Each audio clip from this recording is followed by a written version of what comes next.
narito na muli ang gabay, patnubay, paalala at prediksyon ngayong araw ng Wednesday, September 27, 2023. Mula kay Master Hans Kua. Simulan natin ang mga pinanganak ng Year of the Rat dahil ikaw ang pinakamaswerte ngayong araw.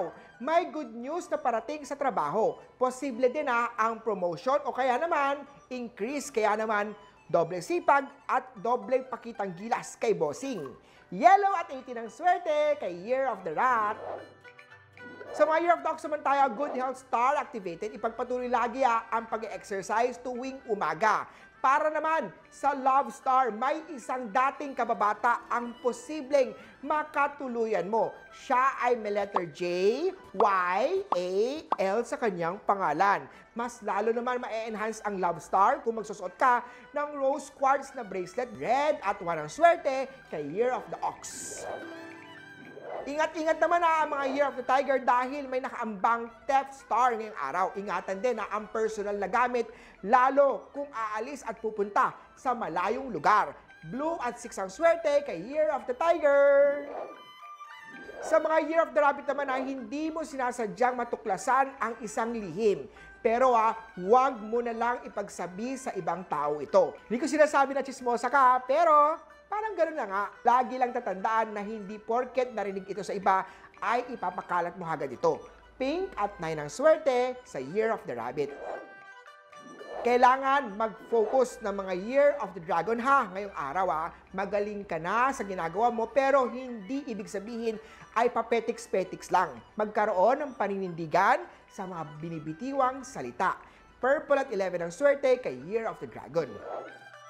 Sa mga Year of the Snake naman tayo, may Love Star, may letter B, may letter D, may letter Y at O sa kanyang pangalan. Hindi mo man pinapansin pero siya ay may matagal ng pagtingin sa iyo. Peach at 13 ang swerte sa Year of the Snake. Para sa mga pinanganak ng Year of the Horsey, may conflict ngayong araw. May negative energy pagdating sa pera at pagdating naman sa love, matatagpuan mo na ang mamahalin ka ng sobra-sobra. Pero taken na siya. Better luck na lang next time. Huwag kang sisira ng relasyon ng iba. Pink at 2 ang swerte sa Year of the Horsey.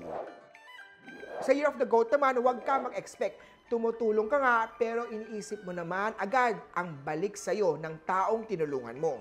Huwag ganon. Tumulong ng bukal sa kalooban.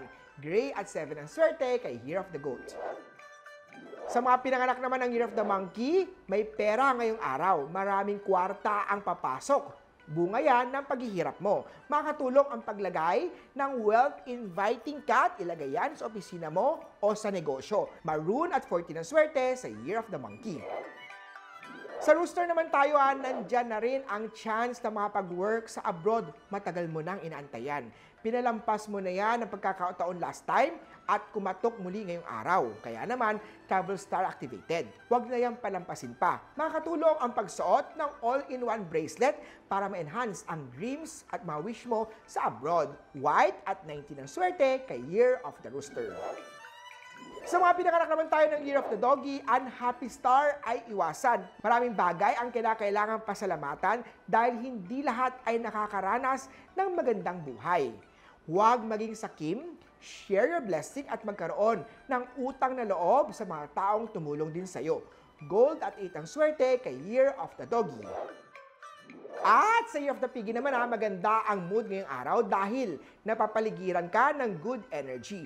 Good vibes din ang mga tao nakapaligid sa iyo, kaya naman mas magiging productive ka sa trabaho ngayon. Posible din ang promotion ni boss. Silver at 15 ang swerte kay Year of the Piggy. Muli po, ito po yung mga gabay, patnubay, paalala at prediction lamang ni Master Hans Kua. Nasa inyong mga kamay, nasa lalay ang inyong tagumpay. Kaya naman, always be positive at ito'y mga swerte! Mga ka-Earthly!